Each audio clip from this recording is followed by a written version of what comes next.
Good evening, ladies and gentlemen. Thank you so much for joining us for tonight's edition of HR Mentorship and Learning Series. We'll be looking at a topic, elevating your HR career, which I think and believe is very, very timely, especially as we plan to end the year and when people plan and hope to start the year on a high. We're also highly privileged.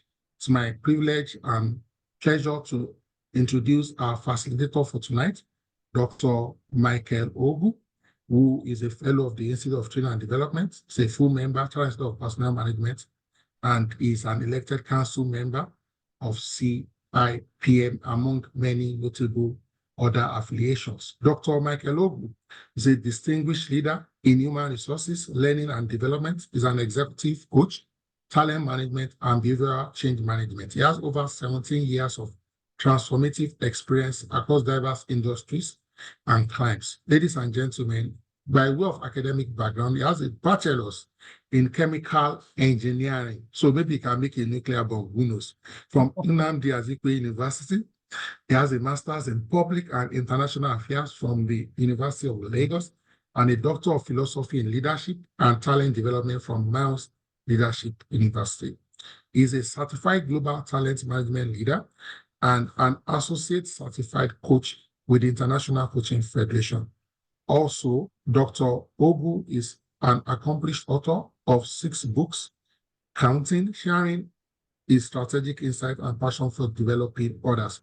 Beyond his professional life, he's a devoted family man, happily married with 3 children, and extremely delighted to help others become better versions of themselves.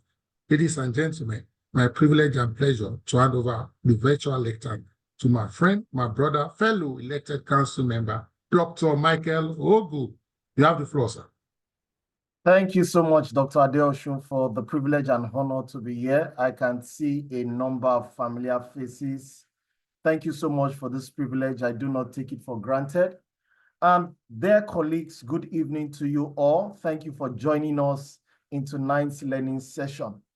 And tonight I will be sharing with us a topic titled Elevating Your HR Career, as Dr. Adeosun had said.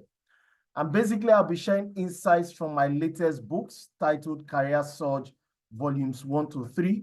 I want us to make it interactive. So let's discuss, let's learn from each other. And I'm trusting that we will be better at the end of the session. I can also see my big mommy on the call, Princess Adenike Adedonya Ajayi. She's someone I hold in high esteem. Coincidentally, she was one of the reviewers of the 3 books that I'll be sharing from. She reviewed, I think, about 8 chapters across the 3 books, and the feedback she gave was very, very, very humbling. Mommy, welcome. Good evening to you. I'm sure I'll call you at some point in time to share some thoughts, because some of the things I'll be sharing are from some of the chapters that you reviewed. Once again, Dr. Adeosun, thank you for the privilege. So by way of introduction, what does it mean to elevate your career? You know, particularly your HR career. When people see this topic, they keep wondering, can I elevate my career? Is there anything I can do differently to ensure that my career experiences a turnaround? Absolutely, you can elevate your career. Much more importantly, as an HR professional, you can reposition yourself for competitive advantage. And so for me, elevating your career in simple terms is repositioning yourself for competitive advantage. It's repositioning yourself in such a way that you are seen as valuable. It's repositioning yourself in such a way that you build a reputation of being a subject matter expert. It's repositioning yourself in such a way that when people are looking for the go-to person in a particular aspect of HR, maybe performance management, maybe talent management, maybe learning and development, your name is top of mind awareness. And so I'll be sharing with us a couple of things, like I said, key nuggets from the 3 volumes, because each volume of the book has 7 chapters. Volume 1 has 7 chapters, volume 2, 7 chapters, volume 3, 7 chapters. And I've taken time to distill some of the key insights across these volumes to share with us. And so one of the key things that I talk about in the book is the art of intentionality. And so I'd like to start this session by saying to everyone on the call, that you must be intentional. You are the architect of your career, and you cannot leave the elevation of your career to another person. Let me repeat what I said. You are the architect of your career, and you cannot leave the elevation of your HRO career to another person. You must take full responsibility for your actions and inactions, for your decisions and their subsequent consequences. And so elevating your career refers to the process of advancing beyond the baseline of professional competence. In a couple of slides, I'm going to share with you something I curated called the mastery pyramid. It shows you how you evolve from one level of mastery to another. How then do we elevate our HR career? And I'm going to be speaking broadly from 5 areas, 5 important areas. You see, because one of the key things about elevating your career is that when you elevate your career, you adopt a mindset of continuous learning.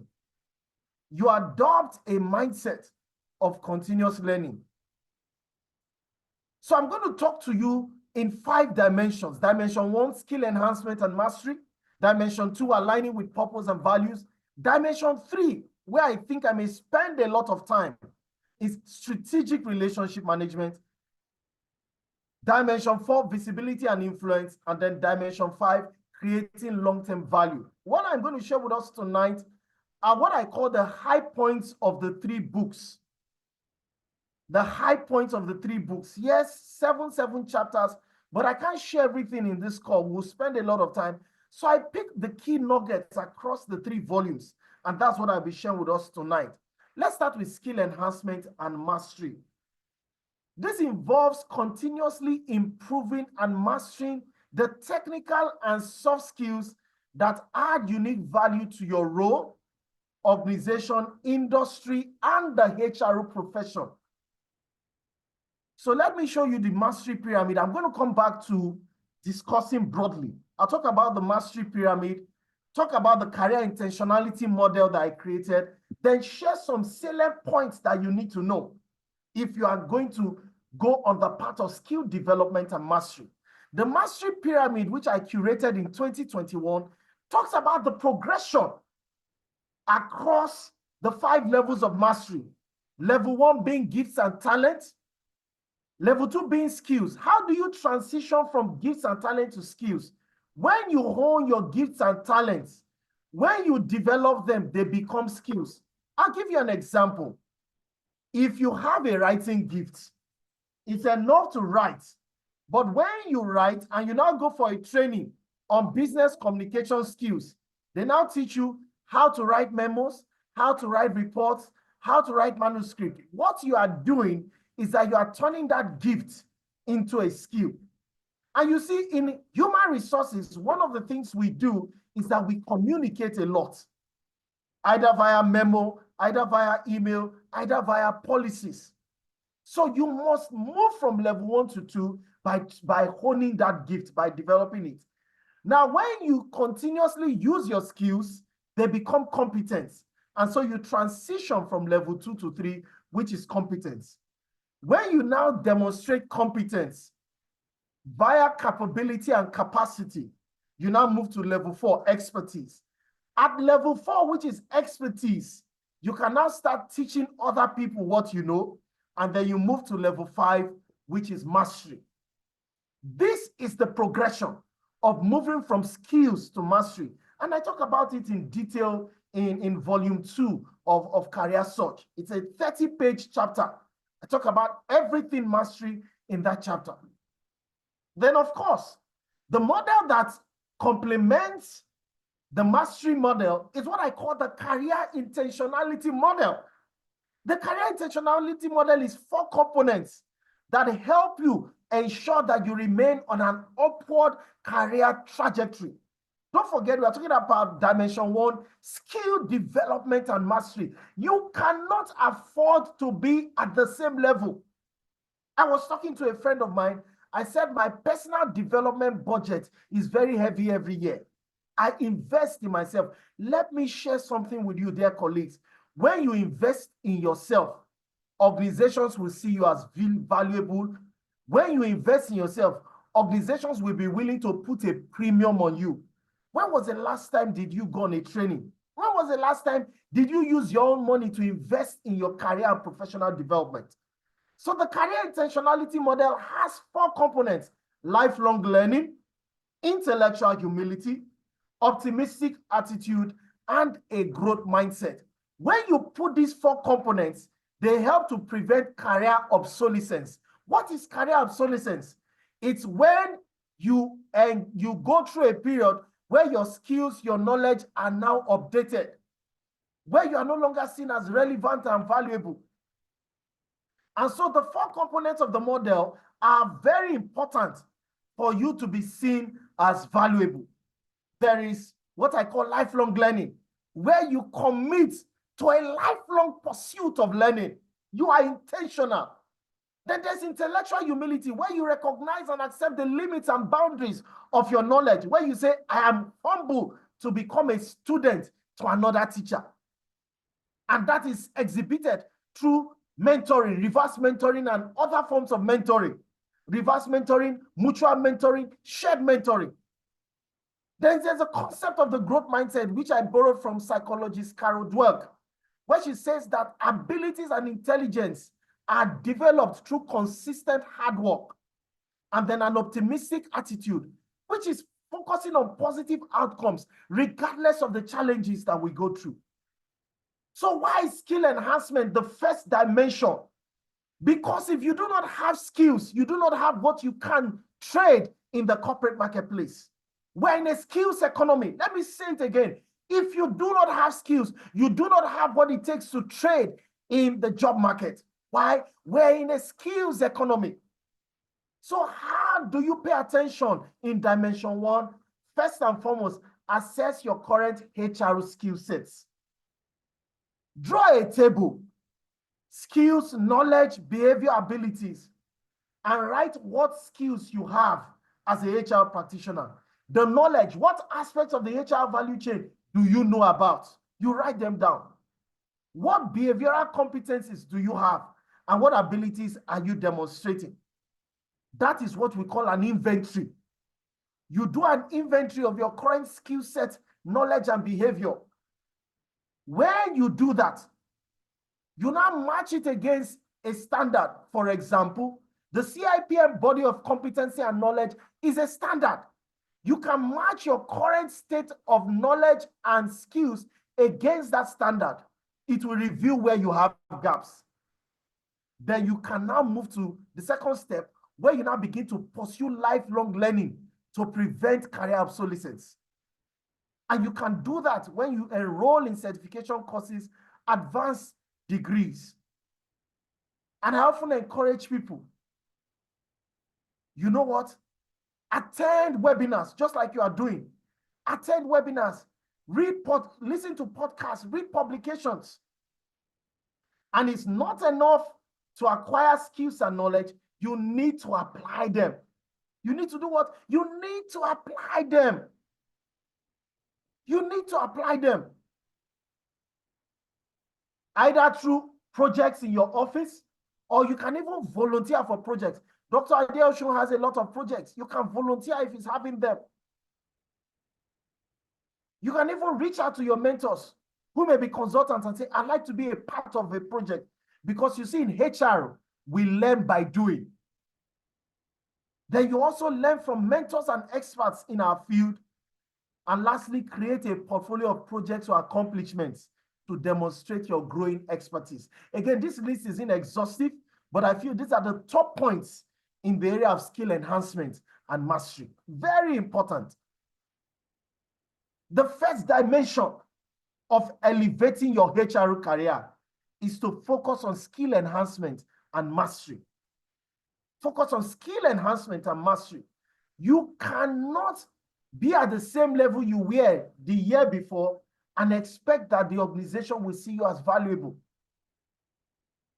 Personally, I've started taking courses around tech because I'm thinking of transitioning into tech as an added career skill set. So it's very important. You need to focus on skills enhancement and mastery. And I've talked about the mastery pyramid. There are details of it in my book. I've talked about the career intentionality model. There are also details about it in my book. The second aspect of elevating your HR career is what I call aligning with purpose and values.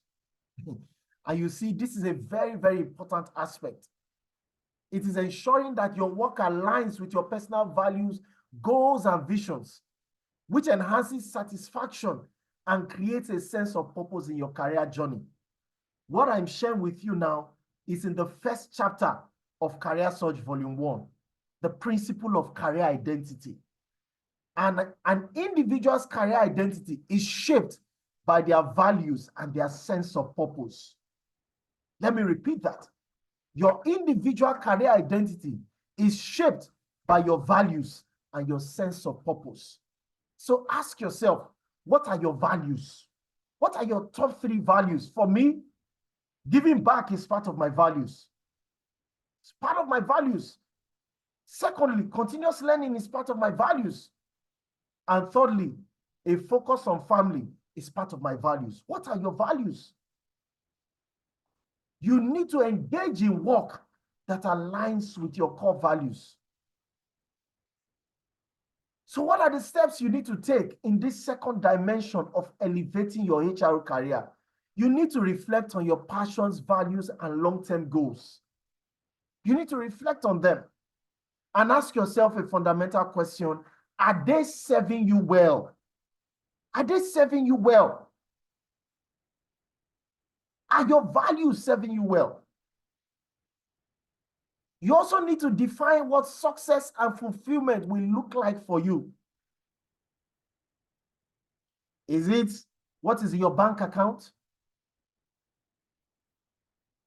I was speaking to a friend and he said for him, success and fulfillment is in the quality of lives he has touched or the quality of lives he will continue to touch. So for him, success is rooted in the word legacy. So I ask you, professional colleagues on the call, you want to elevate your career, you need to ask yourself, what does success and fulfillment look like for you? If you hit ground zero, would you still be feeling fulfilled? Is success a function of the material things around you or a quality of the lives that you are touching? Still on aligning purpose and values, you need to assess how well job roles, projects, and organizations align with your values. Before you take up a role, a new role, ask yourself, do their vision, their values, their mission align with mine? It's a very important question. Very, very important question. As a HR practitioner, we are guided by the CIPM Code of Conduct, which says that after considering all options of which resignation may be one, in defense of this code of conduct, where there are conflicts between my professional obligations and the expectations of my job role. So you need to ask yourself, what are your values? You see, we live in a values-driven economy, and organizations are looking for individuals who are values-driven, not materialistic-driven. So you need to choose opportunities, new job opportunities, project opportunities, all manner of opportunities that come your way. You need to choose them in a manner that they resonate with your vision, mission, and core values. You need to pursue projects that align with your core values, career dreams, and aspirations. Also, you need to advocate for causes or initiatives that resonate with your core values. And lastly, you need to move beyond the immediate tasks, and you need to start considering how to leave a lasting positive legacy. So I'd like to ask my first question on the call. What will your legacy look like for you? I'd like you to type your response in the chat box. What will your legacy look like for you as a HR practitioner? What will your legacy look like? I'm curious to know, because we're in the second dimension of elevating our HR career. Don't forget, we looked at the first dimension, which is skill development and mastery. While on the second dimension, aligning with purpose and values. So I'd like us, drop in the chat box, what will your legacy look like for you? Or what kind of legacy do you want to leave behind? I'll have to start calling some people. I have some of my esteemed council members on the call. Let me call Mrs. Adeola Akone Adekpegba, an esteemed ranking elected council member with the CIPM, to share her thoughts. Mrs. Adekpegba, I'd like to know, I'm curious, what type of legacy would you like to leave as a HR practitioner? What type of legacy would you like to be remembered for? Could you please unmute your mic and let's hear from you, ma'am? Thank you, Isi and Mike. Please let me park. I will come to you. Let me park the car. Yeah. Okay, awesome. Akinyemi says to have my direct reports perform well in my absence. Thank you for sharing, Akinyemi. Thank you so much for sharing. Thank you so much for sharing. I have some other people on the call. I'd like to ask them. Ijoma Edobo. Ijoma, good evening. It's nice to have you on the call, my brother. Ijoma, I'm curious to know, what would you be remembered for? Or what would you like to be remembered for, Ijoma? Let's hear your thoughts, Ijoma.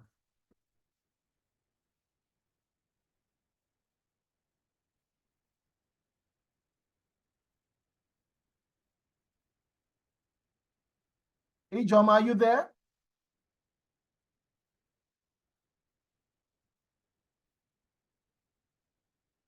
Oh, you are unable to mute.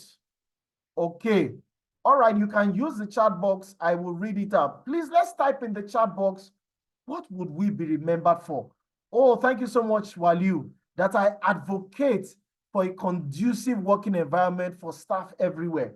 Now, Waliu, I want you to extend it beyond your organization. What would you like to be remembered for in the HR community? What would you like to be remembered for in the HR community, Nigeria and beyond? Adedoyin Ishola says, I would like to replicate myself while I keep improving myself. Thank you so much. And Yola says, an advocate for fairness and integrity. Thank you for sharing. Awesome. Let's keep them coming. Let's keep them coming. Beauty Ogbonna, Beauty, can you unmute your mic and let me hear from you, Beauty?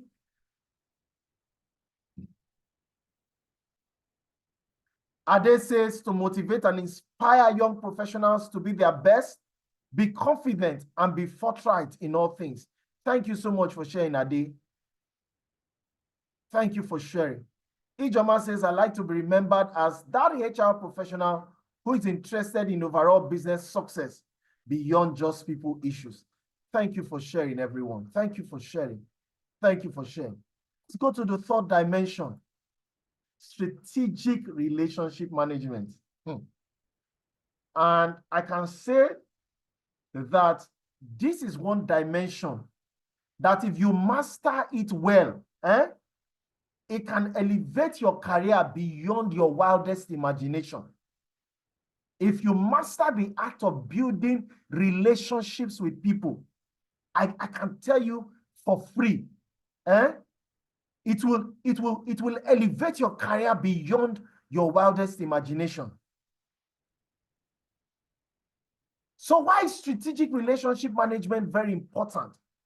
It involves developing connection with mentors, sponsors, peers, and industry leaders who can provide access to guidance, support, and opportunities for elevation and growth. If you master these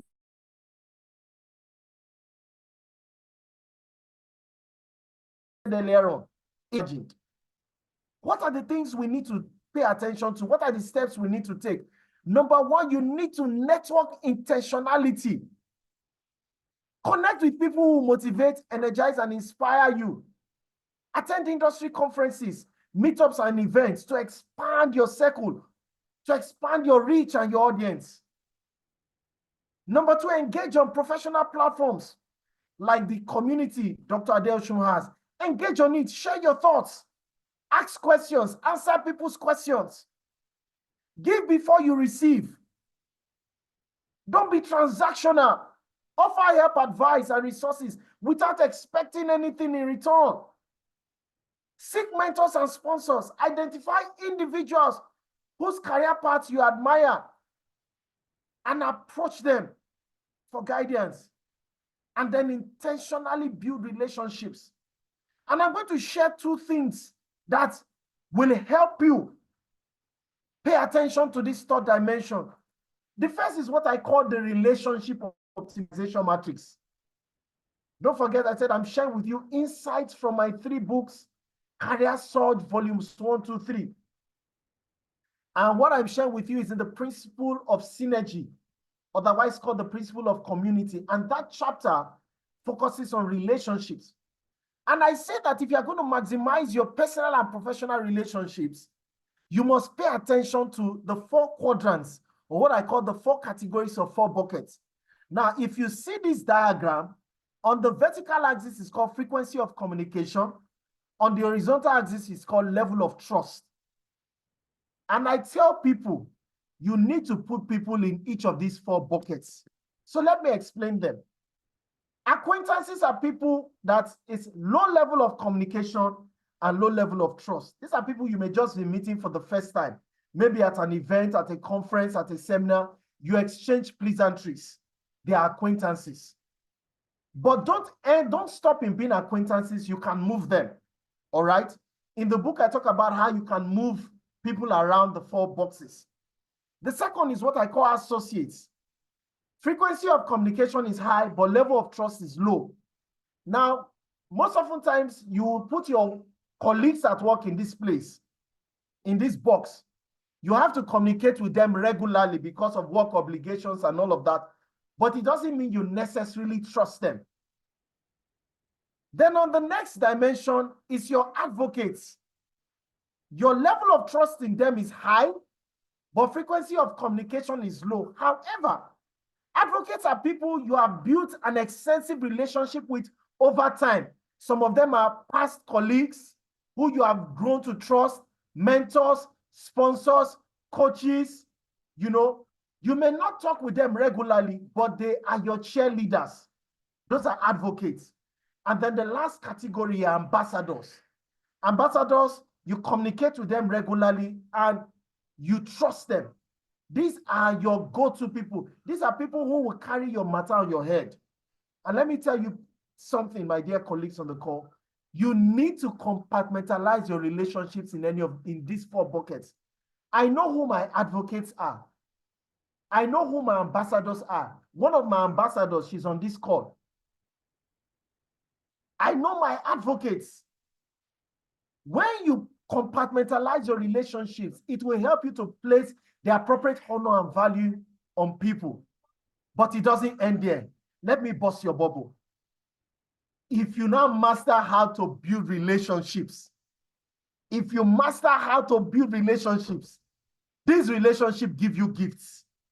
They give you gifts. What are gifts? G in gifts means goodwill. You earn goodwill.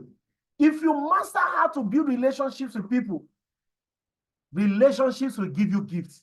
G is goodwill. I is influence. F is favor. T is trust. And S is social capital. These are the dividends. These are the benefits of building relationships with people. So what is goodwill? Goodwill is that positive reputation and mutual respect that you earn through ethical behavior, kindness, and supportive interactions from colleagues, clients, and stakeholders. You see, goodwill is a currency you can spend if you master how to build relationships. The second currency you can spend is influence. It's having the ear of somebody. It's the ability to influence other people's thoughts and behaviors without necessary formal authority. What of favor? It is the willingness of other people to help you, support you and your initiatives. And then trust is the confidence people have in your reliability, competence, and integrity. And what is social capital? It's the network of relationships connections, and associations you have built over time. So let me repeat. If you master the art of building relationships, these relationships will put gifts in your hands. So I'd like us to drop in the chat box, which one of these ones are your top 2? And which bottom 3 do you need to start working on from today?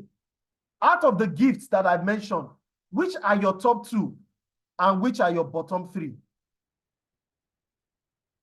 Which are your top 2 and which are your bottom 3? Let me start with Dr. Adeosun. Dr. Adeosun, let me put you on the spot. Dr. Adeosun, which are your top 2 and which are your bottom 3 where you need to do more work? Okay, thank you so much for putting me on the spot. I will tell you that my top 2 is trust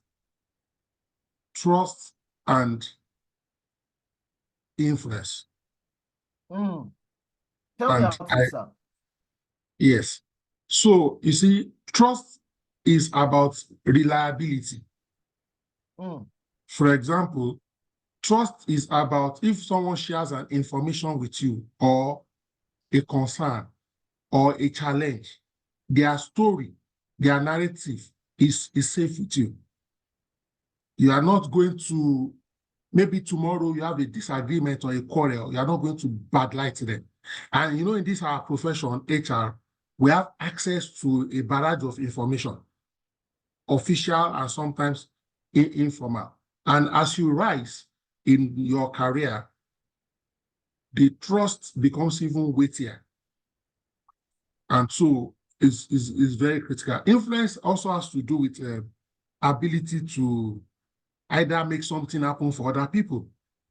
It can be information, it can be resource, it can be opportunities, you know, and so on and so forth. And sometimes it can be intervention.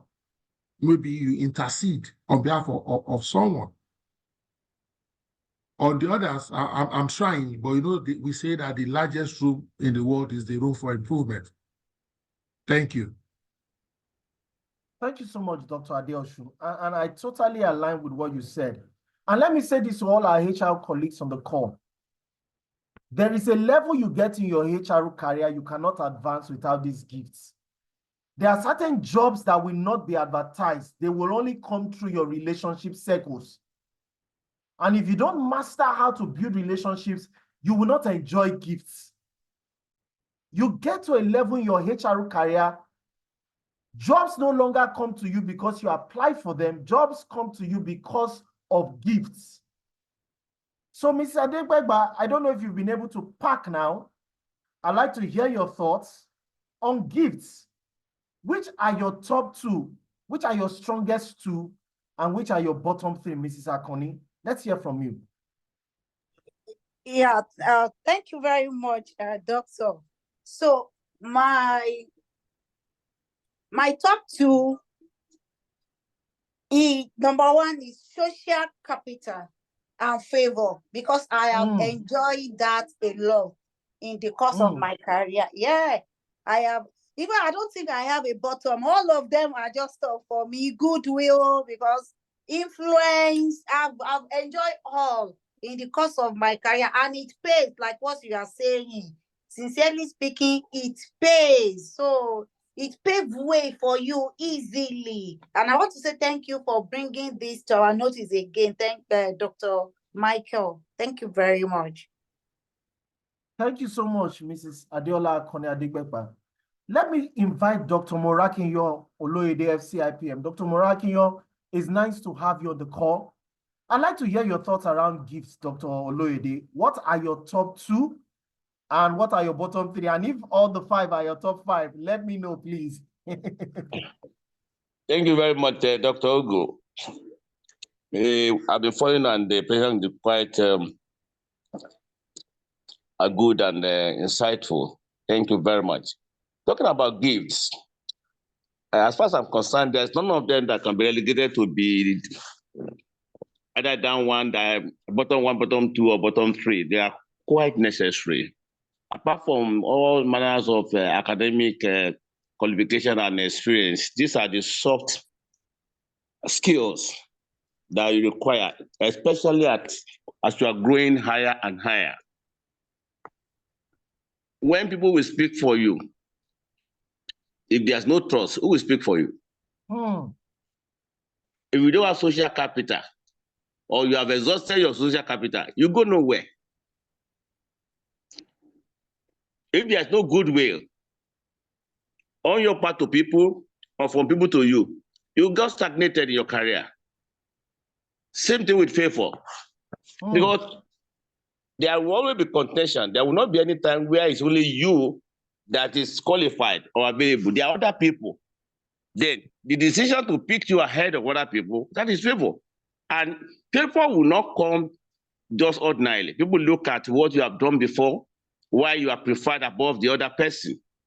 And when we're talking about influence, like Dr. Adeosun said, if you're an HR person, professional, and you're not the person of influence, not until you get to the top hierarchy of your career, even as an HR officer, because the job itself puts you in a vantage position to influence.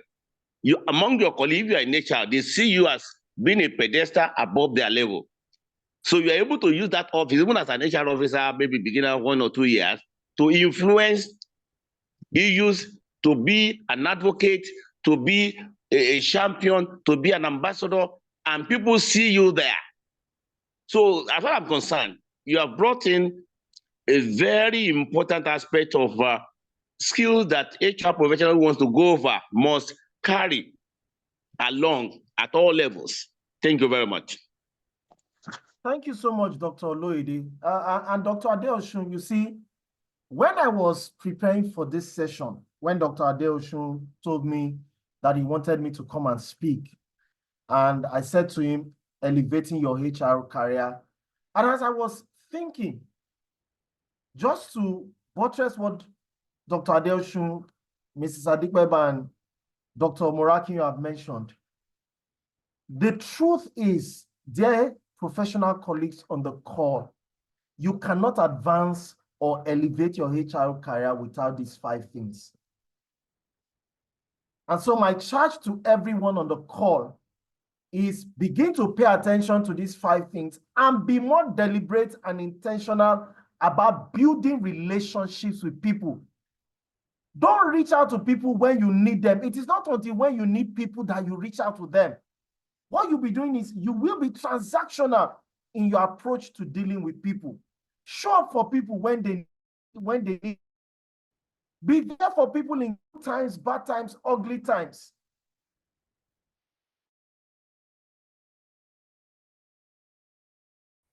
Like I said, you get to a level in your career, certain job roles are no longer advertised. For example, you rarely see people advertising HR director role, CHRO role. Those roles go through referrals.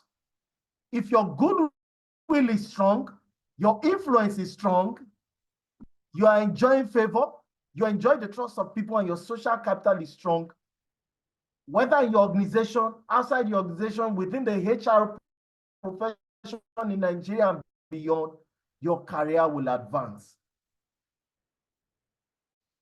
So let's go to the 4th dimension of elevating your career, visibility and influence.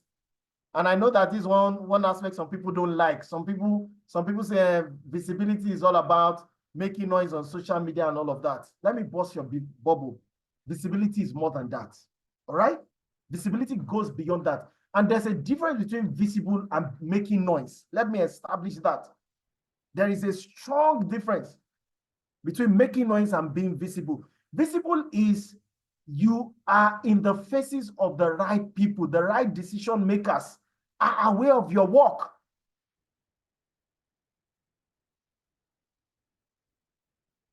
And I often say to people that visibility and influence, because I've taken one element of gifts to now add it to my 4th dimension. Because you see, visibility and influence are like twins of a coin. You must make up your mind that your work will matter. And I say to people, it's not enough to do excellent work. It's important that that excellent work you do, people in the organization, in the HR profession, know about the good work you are doing.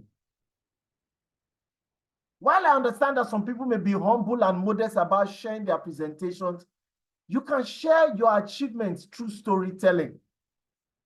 That's one way to do it. You can volunteer for high visibility impact projects in your organization. You can do that. You can participate in speaking engagements, panel discussions, making presentations during meetings. I was saying, Dr. Adeosun, that this is my 4th meeting of the day, and this 4th meeting is my 3rd speaking engagement of the day. All doing it volunteer. But guess what? It's part of building visibility. Speak up in meetings. Take initiatives. Position yourself as a subject matter expert and thought leader. And one of the pathways to being a subject matter expert and thought leadership is writing articles and writing books. There are a couple of people, I'm on their case now, they must write books because it's part of establishing your authority. I've written 6 books and counting.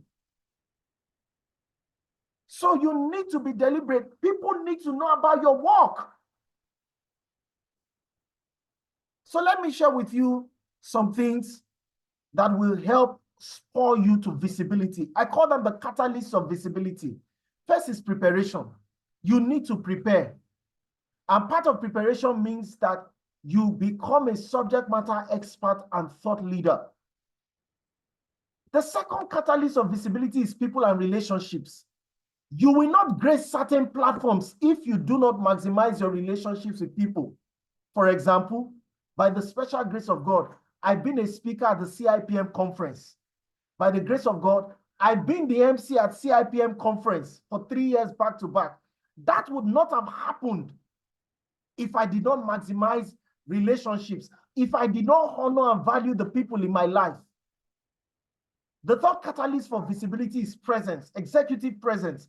How do you show up? Then platforms, taking advantage of platforms, volunteering to serve on platforms. It's a catalyst of visibility. Then personal branding. And personal branding is not social media branding, please. It is how you show up online and offline, particularly more offline. Is your personal brand strong and authentic? Then projection and positioning. How are you positioning yourself? Then partnerships and collaborations. There are times you are better off collaborating with people, just like I'm on Dr. Adeosun's platform. It's a collaboration. And just like he has been to our platform too, AHRP, it's a collaboration. And then lastly, persistence and consistency. They're talking about the 4 key principles of influence. All of them start with C. There's a principle called competence, which is delivering high quality work every time. Let people know you as the go-to person in your area of expertise. Consistently exceed expectation in your core responsibilities. That's building competence.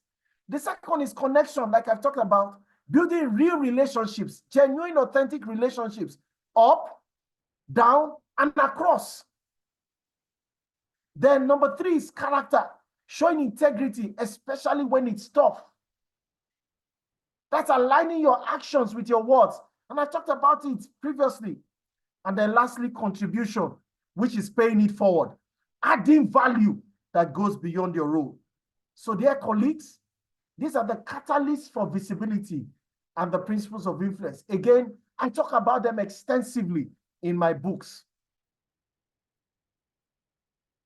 Then the 5th and final dimension is what I call creating long-term value and impact. It's creating long-term value and impact. This refers to making meaningful, lasting contributions that go beyond the immediate task or achievement. It involves building a legacy of positive change, influence, innovation, and transformation in your organization, industry, or professional association and community. And thank God, Princess Adenike Adedoyin Ajayi is back. Dr. Adeosun, please, I would like you to unmute her. She was one of the people who reviewed this particular chapter in my book. And I'd like to give her the floor to share a couple of thoughts because she's done it. She's mentored people. She's big on creating value and impact. So Princess Adedoyin Ajayi, good evening, Mommy. I'm glad to have you on the call. Please share with us some of your thoughts around, creating long-term value and impact, because I know you were one of the people who reviewed those chapters in my 3 books.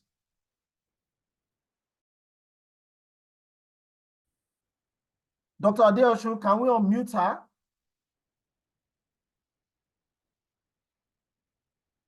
Okay, so Mommy, you are now a co-host, so please do us the honors by unmuting your mic and just sharing a thoughts or two.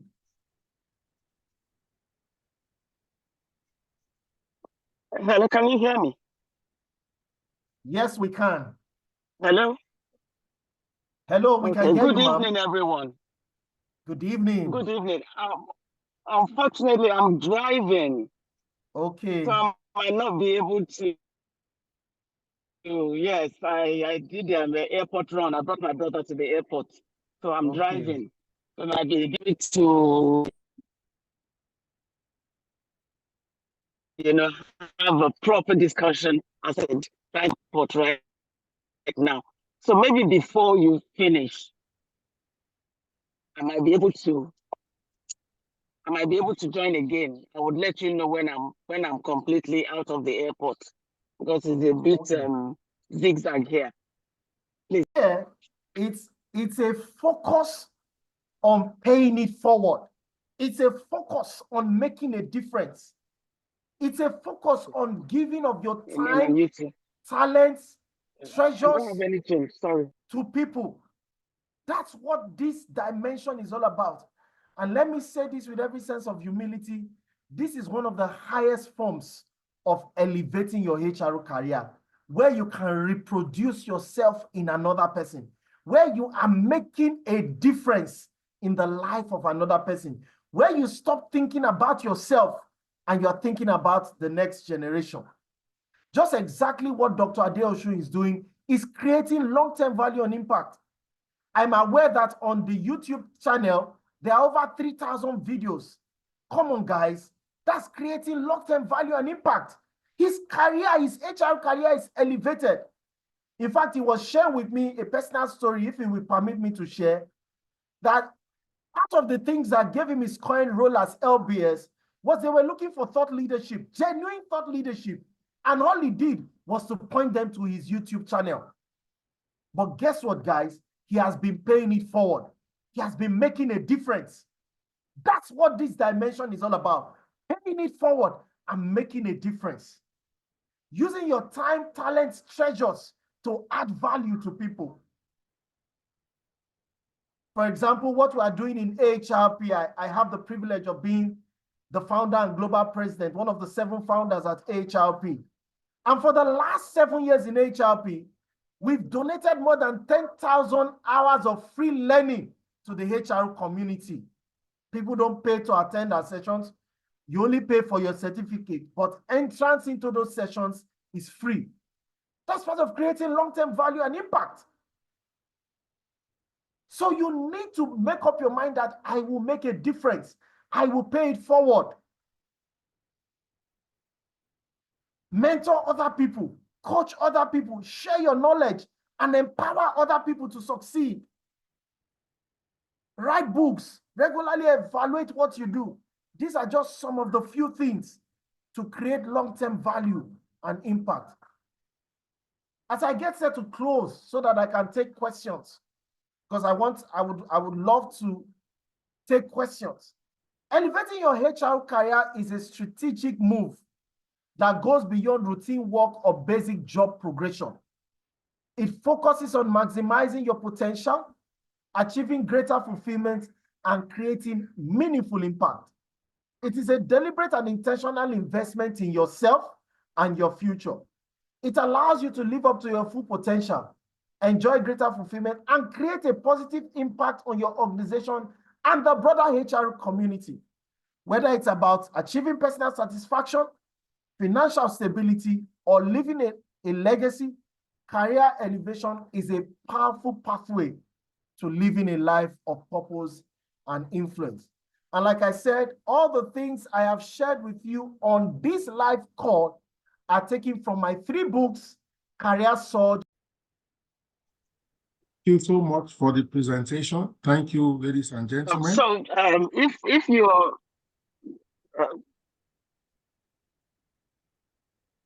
Would you like to speak, ma'am? Sorry, Dr. Adeosho, I was just going to say yes, I'm in a bit of I'm out of the airport now. So I've just parked somewhere on the road so that I can then speak to the question, but I actually didn't get what Dr. Emo wanted me to say. So I'm not sure. I think I missed